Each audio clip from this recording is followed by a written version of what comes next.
Hey guys, welcome back to the Rusty Beauty's Garage. Another episode of the 1970 TR6 that we are restoring here, or finishing the restoration, and we have a job here that we have to finish. So if you remember, we installed the front harness here, the front part of it, the main harness if you want to call it, ran it to the headlights and everywhere and made almost everything work except the hazard switch and the flashers. Like both flashers were giving us a little bit of trouble, so what I did was I bought these new flashers. They are electronic and we're gonna install them later, but also we have these two switches over there for hazard lights, and they both didn't work for us. Tried to fix them quickly and it didn't work, but this time I think we should dig a little bit deeper and see if we can fix them, because it turns out they're pretty expensive.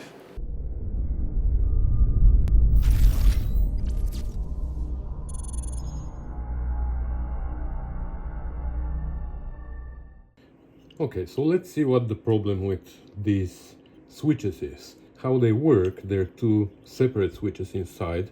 We have a switch between these two legs, and there's another switch between these two legs that is either open and closed. And in this position, this switch should be closed, this should be open. In this position, this switch closes and this one opens.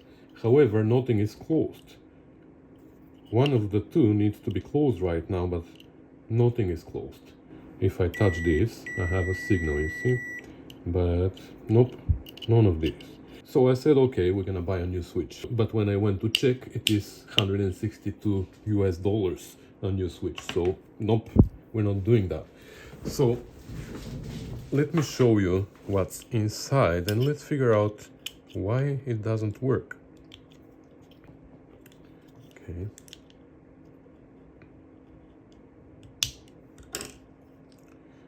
So has a very simple mechanism, right? That's it. So I cleaned it already and then I greased it, but let me clean it again. I thought that just cleaning it and lubricating it is gonna work. Apparently it didn't. Okay, it's kind of cleanish, so you see how it works. These are the two legs on this side and these are the other two legs, and this barrel slides between them and closes either this one or this one. It's one or the other. And when we have the spring there, this little, what is it called, like pin or whatever it is, pushes right here in the middle and pushes it either in one direction or in the other direction. You see?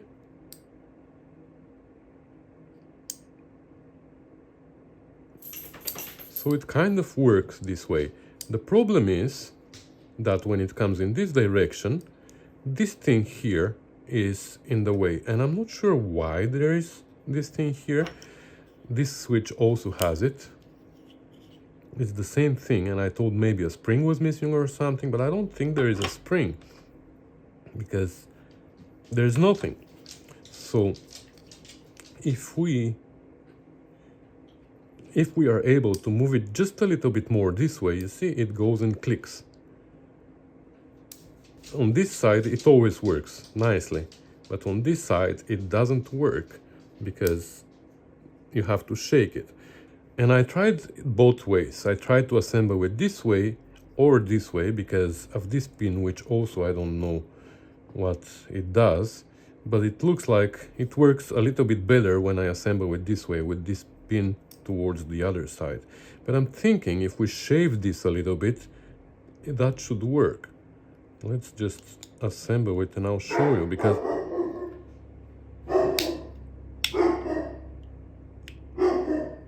so now you can see how in this direction it worked. So now actually let me test. This switch should be closed. Let's see. There you go. Now it's closed. But if we move it in this direction, this remains closed and this one is still open. But if we play a little bit with this, just push it a little bit harder, or if we try to push the barrel, There you go. It clicked now. So now the other two should be closed. There you go. And now these are open. But if we flip it, so what I'm thinking is, we just need to shave this a little bit. This part, get rid of it. Because that's how much it needs. Like, it needs to come a little bit more this way, so it pushes it. And it doesn't act as a stopper or something, because there's nothing on this side like that, and this thing still stays there. See? Automatically goes. So that's what I'm gonna do. I'm gonna take it apart, and I'm gonna shave this part. I'm just gonna get rid of it. Maybe not the whole part, maybe just a little bit of it, and we're gonna try again. Okay, so I have my Dremel tool with a little bore, so let's see what we can do here.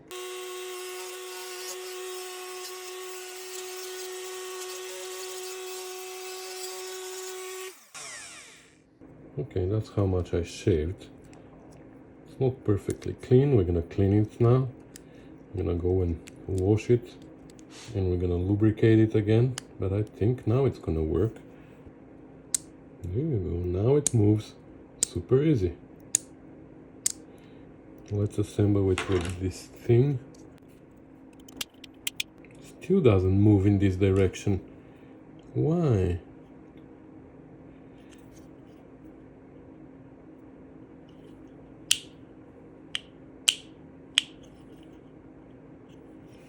What if we flip it? What if we put the cover this way with this pin towards that side? Maybe is there difference? Still doesn't work.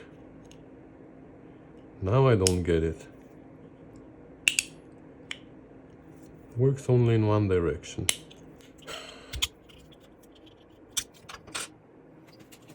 Okay, I think I know what the problem is.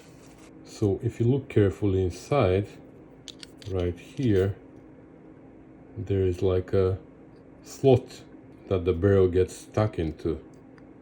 That's the problem. Maybe at some point it wasn't making a good contact and the barrel became hot and it made itself this slot. So I think we just need to smoothen that.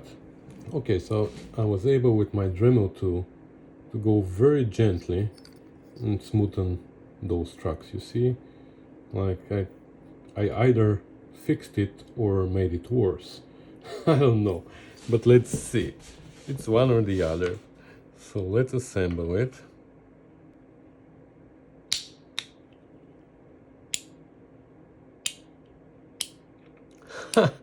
I think it works now. So you see now it is in that direction. When you do this, flip, and it flipped in the other direction. Yes.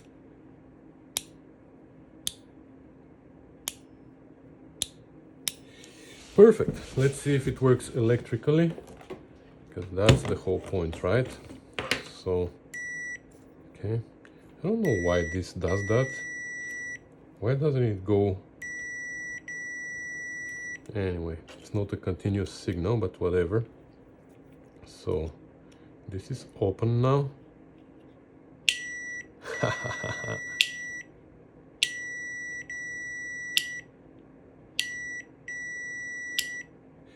Perfect. Let's see the other one.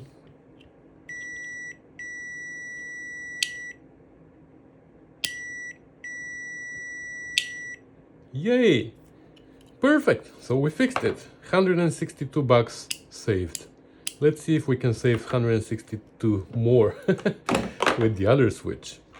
Okay, so I took the other one apart and you can see all the sludge inside. It's an old grease, so I'm just gonna clean it, I'm gonna grease it, and let's see if it is gonna work. This one cleaned up really well, and I don't think there is any worn parts in the track. So I think this one, if it works, that's the one that we're gonna use. So I'm just gonna put a little bit of white lithium grease, battery terminals. Okay, so if it is for battery terminals as well, then we can use white lithium grease. That's the one I have. So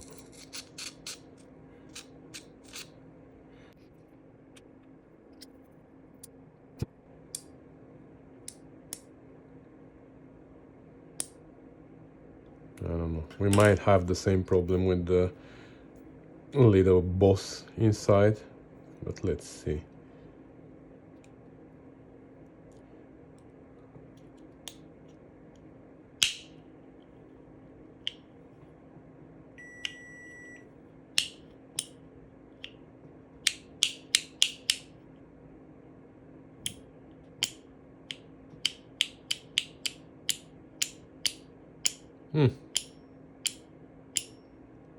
Now it actually started moving.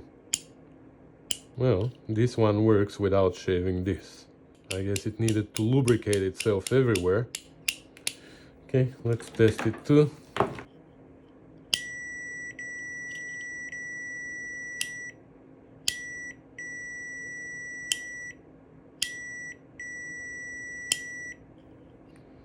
Okay.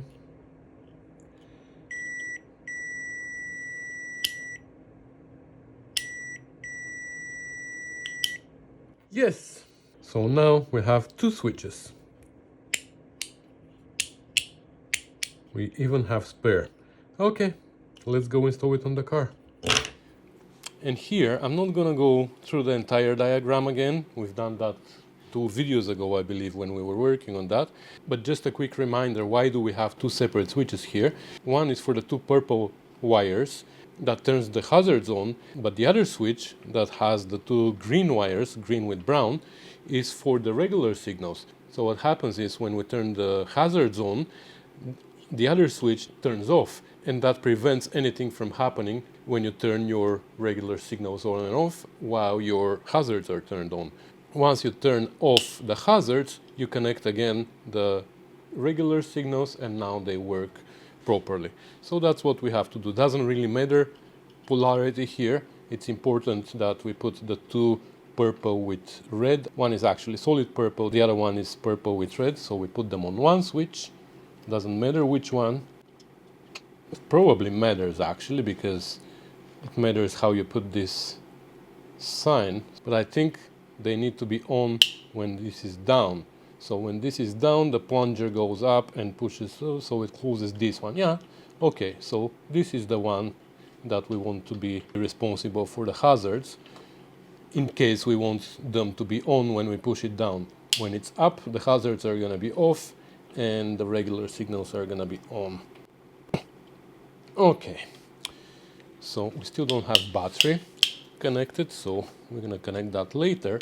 But if you remember also, when we made them work, we jumped the wires here and we made the hazards work, but the indicator light here for the hazards didn't flash. And that was because of the relay here.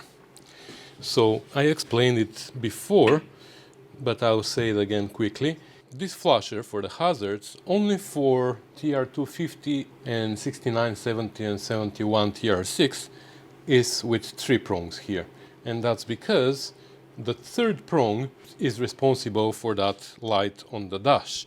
In 72, I believe, and later, they figured out a different way to make that light work. So now they didn't need 3 prongs anymore. They needed only the 2 that make all the lights flash.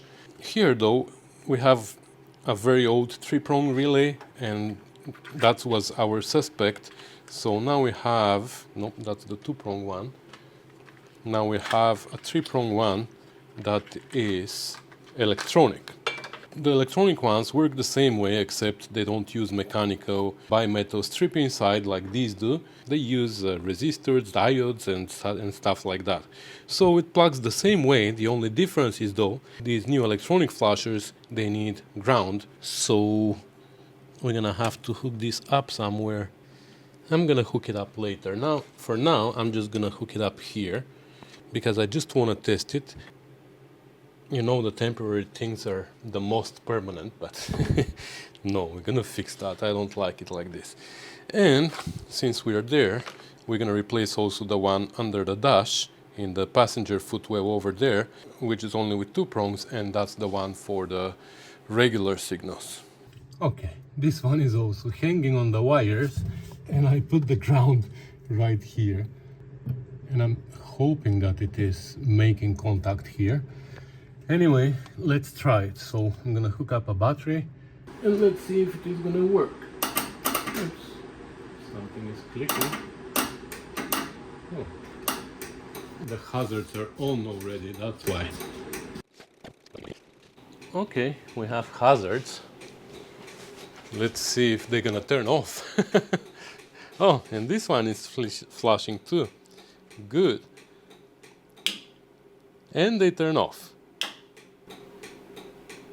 Nice. Let's see now the regular signals. For that we need the ignition. Yes. It's making the noise. And the light. Is it gonna make noise for the other side? It's making the noise. And the light. Okay. And even if this signal is on, if we turn the hazards on, so now that flasher stopped flashing and this one started going on. Turn it off, now that continues. Alright, so that completes the front harness. I believe now the whole entire front harness is done, so we can finish assembling the dash. I ordered some parts too, including the gasket for the windshield frame, so soon we're gonna install it, and once we install the windshield frame we can finish under the dash, because I don't want to finish assembling the dash and then having trouble with the windshield frame, because you know it has adjustments underneath and stuff, so I want that to be in place first. So that's gonna be it for today, guys. It's a short video, I know, but midweek maybe we're gonna make a longer one for the weekend. We'll see how it's gonna go. For today, that's everything. Thanks for watching, commenting, subscribing, and sharing and supporting. I really appreciate it. Thanks for watching, guys. Bye.